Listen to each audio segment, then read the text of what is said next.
Podcast.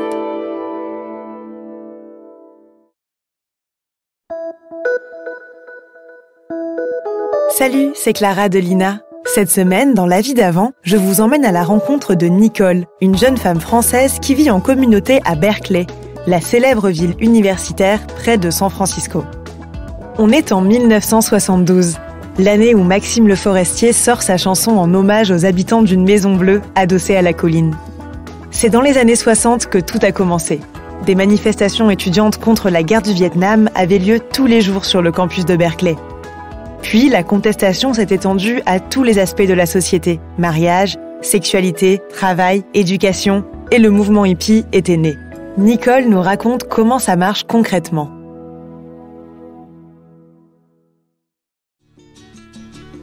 Nicole Bellac, psychosociologue française, vit dans cette communauté.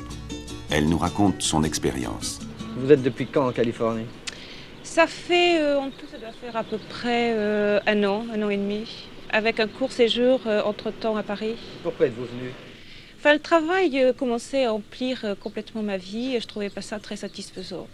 J'avais envie de faire des tas de choses, je ne trouvais pas que ce soit épanouissant pour ma personnalité. Alors j'ai décidé de venir avec l'idée de faire une étude sur les nouveaux styles de vie, des choses comme ça. Et en fait, j'ai été séduite par ce qui se passait ici, donc j'ai décidé de revenir. Sur un plan philosophique, j'essaie de comprendre un peu, de donner un sens à ma vie. C'est la raison profonde pour laquelle je suis ici.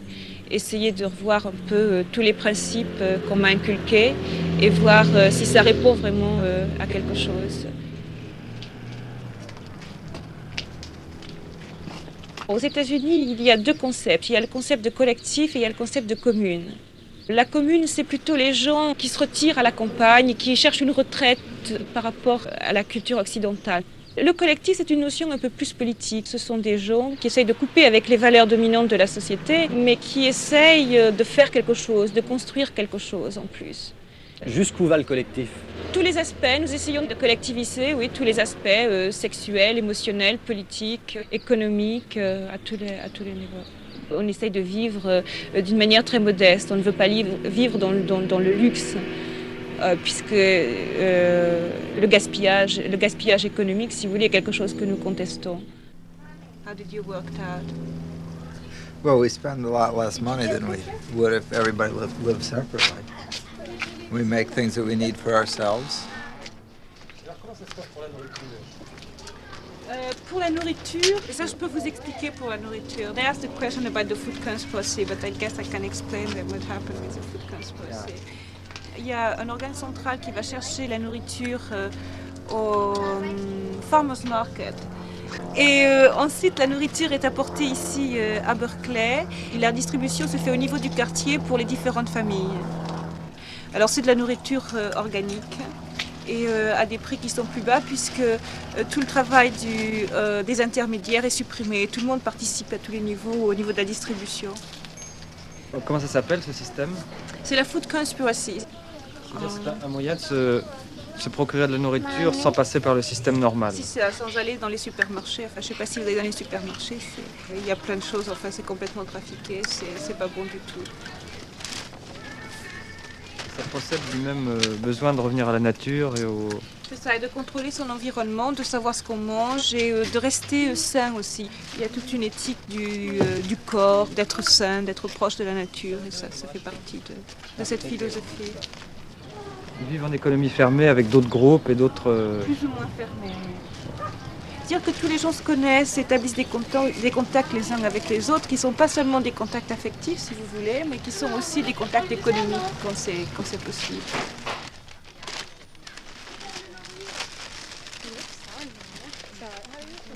Vous militez dans ce qu'on appelle aux États-Unis le Women's League, mouvement de libération de la femme. C'est une activité qui vous est venue aux États-Unis ou déjà en France vous aviez cette orientation ? Disons qu'en France, j'étais déjà tout à fait convaincue qu'il fallait lutter pour l'égalité de l'homme et de la femme. Mais c'est vraiment aux États-Unis que j'ai compris ce que ça voulait dire sur un plan psychologique essentiellement. Parce qu'en France, la lutte était orientée sur une égalité sociale et économique. Et en fait, aux États-Unis, j'ai compris que ce n'était pas tellement à ce niveau-là qu'il fallait lutter. J'ai compris qu'il fallait lutter au niveau psychologique. Et le mot d'ordre, si vous voulez, américain, ce qui est personnel et politique, est un vrai mot d'ordre, c'est-à-dire essayer de transformer la perception que l'on a de soi-même. Et je pense que c'est à ce niveau-là, c'est au niveau de la famille, c'est au niveau de l'individu. Si l'on veut avoir une société égalitaire, une société où l'homme et la femme se respectent, je pense que c'est à ce niveau-là qu'il faut commencer.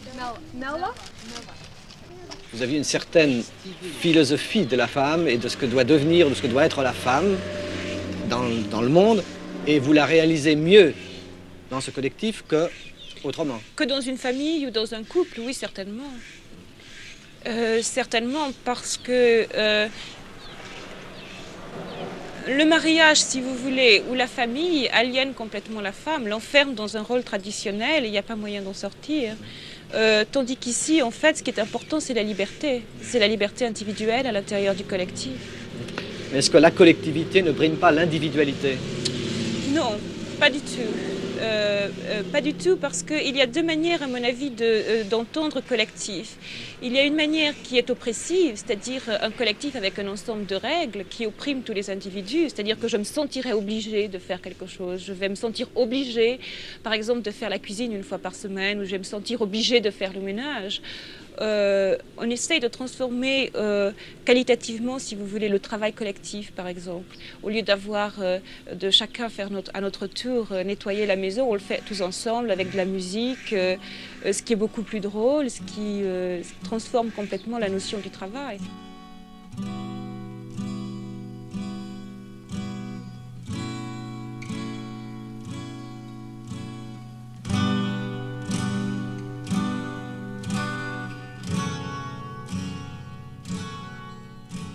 Dans mon environnement, je peux dire que je ne connais pas de couple qui marche. Il y a des problèmes énormes d'exclusivité, de peur. En fait, le couple se protège contre la société parce que la société est agressive. Donc on recherche l'amour, si vous voulez, dans une seule personne. Mais en fait, on se rend compte qu'une seule personne ne peut pas combler tous vos désirs et tous vos besoins. Parce que je pense que l'individu a des tas, enfin moi personnellement, j'ai des tas de différents centres d'intérêt et une seule personne ne peut pas... Sinon, ça devient imposé. C'est-à-dire, si je veux tout faire avec une seule personne, il y en a l'un ou l'autre qui se sentira obligé de faire ces choses-là. Tandis que là, je peux choisir d'accomplir mes différentes activités avec différentes personnes. Nous avons des meetings, par exemple, une fois par semaine, des réunions, une fois par semaine, où nous nous parlons les uns aux autres et où nous essayons de voir les problèmes qui se sont présentés pendant la semaine et on essaie de les résoudre tous ensemble.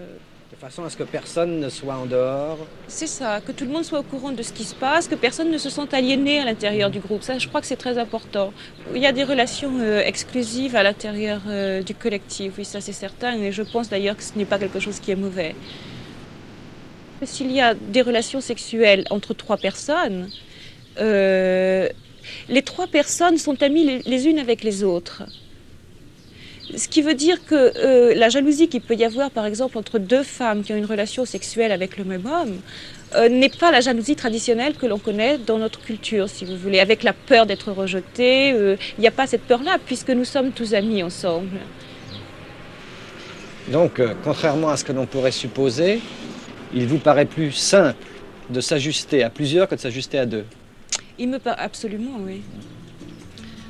Et est-ce que vous croyez qu'on peut vieillir dans un collectif? Alors c'est ce que je souhaite. Voilà, c'est la fin de cet épisode de La vie d'avant, produit par Lina. N'hésitez pas à nous mettre 5 étoiles s'il vous a plu et abonnez-vous pour ne louper aucun épisode sur votre plateforme d'écoute préférée. On se retrouve la semaine prochaine pour un nouvel épisode de La vie d'avant.